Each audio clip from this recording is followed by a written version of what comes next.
Um, Welcome to my new classroom. As you can see, it's pretty much very similar to before in that there is a burst of color everywhere around us. I tried to make my class as vibrant and as bright as I possibly can. It's kind of selfish, but I am afraid of white space, as many of people amongst my friends and family know. So I've just got a lot going on here. But I did want to show you all some of the things that I have going on for this new year. We've done a little bit more in my class or across the team. So all three of the core content areas, English, science, social studies, and math, and the teachers have gotten together to sort of come up with new rules and regulations. So on the info board over here, all we've got posted as far as info are what we call the Longhorn laws. As you all know, this is Team Texas, Hook 'em Horns. And so we have three laws that the kids are going to abide by this year. The first one is that students need to be respectful. The second is that students need to be on time. And then the third is that they need to be focused. Here what we've got is just some reminders. The first thing says here, in Ms. Shepard's class, we always answer questions using complete sentences. The second part of that is, if we do not answer questions using complete sentences, we will not get complete credit for our answers. So that's just something to remind students of what we're about here, doing things the right way, even if it takes a little bit longer. So next, we have the supply station here behind me. And at the supply station right now, you've got markers, pens, paper, a sharpener, which only I can use for the first few days until I actually assign the job of pencil sharpener when the students become family on the third day. And I've got a whole bunch of handouts for the first day. I should probably take a second, just because of the next thing that I'm about to introduce and say this. Is that when I was growing up in Maryland, many of you know this, but it was customary that people that came to our house as guests 3 times, on that third time, became part of the family. It means that they're welcome to make themselves comfortable in any way they want. Go get your own food, get your own drink. You know, there's no need to have all the niceties or the formalities after the third visit. You are a part of the family. And that's really the environment that I try to create here in my classroom. It's to have a family environment. So behind me, on this side, I've got house rules. And the house rules are really also a part of my military commitment. They're the warrior ethos. They are, I will never leave a fallen comrade. I will always place the mission first. I will never quit. I will never accept defeat. Those 4.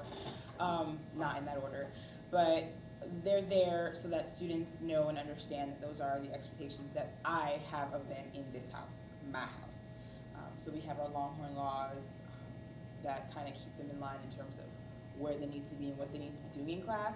But then the house rules are kind of governing their own motivation as students and their own motivation in terms of being learners.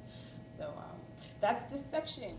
Okay, so next what we have going on is just, I gave it a new name. I tried to jazz it up a little bit this year. It's called Chef's Scholars. We've got the bachelor's level, the master's level, and the PhD level.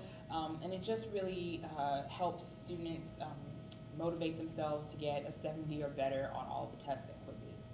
If you get a 70 or better, or 70 to 80, 70 to 79, you are a bachelor's. If you get an 80 to 89, then you are a master's, and then 90 and up is, of course, a PhD. So it's just to kind of introduce students to the idea of being a scholar, and then the levels of education involved with that, because a lot of the students here don't really know. They haven't been told before. So I'm really trying to expose them to new things without their knowledge, just kind of like trick them into knowing about stuff. It's part of my strategy. So. Okay, what we've got going on here is my new library, which I'm rapidly expanding.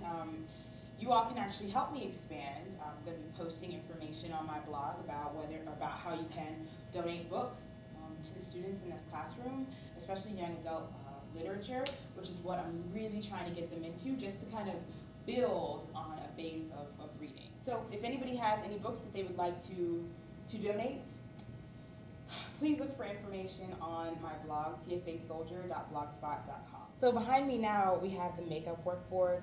I had last year a box of it was like a filed box, and it was supposed to be full of makeup work that I would eventually file away, and the students would go and they would get it, and I did not do well with that. I need things to be directly in my face so that the students can remind me and say, Miss, you need to put the papers in the file so we can be done with that.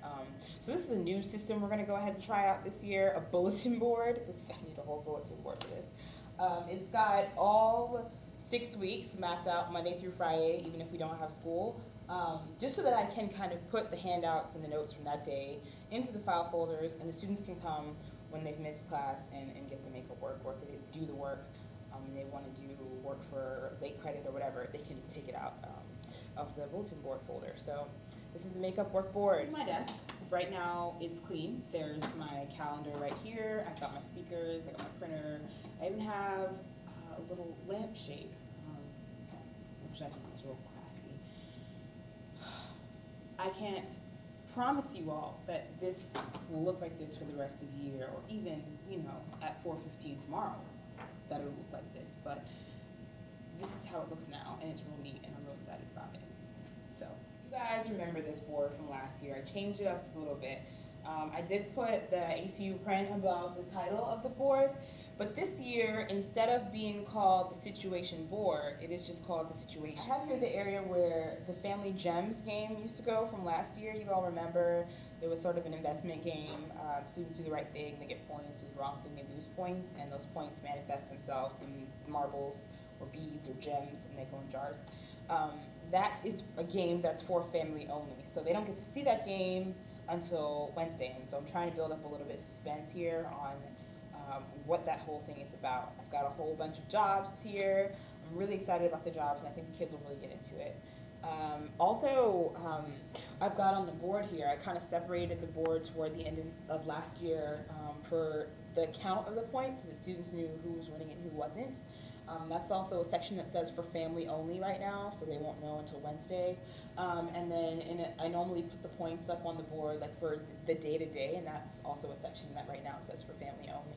This would be the podium that I work from. It says, as you all know, some of you may remember, the no slacking at any time. Pretty self-explanatory, although I am going to have to explain it to some knucklehead 14 and 15-year-olds tomorrow, and the day after that, and 160 days from now, but that's okay, because the sign is here to help me out.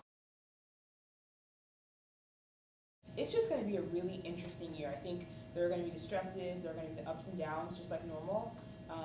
But this year, I really am looking forward to it. And I remember this point last year feeling so stressed and so unprepared. And on some level, I feel unprepared this year, but I feel so much better than I did last year. And I'm so glad to be here.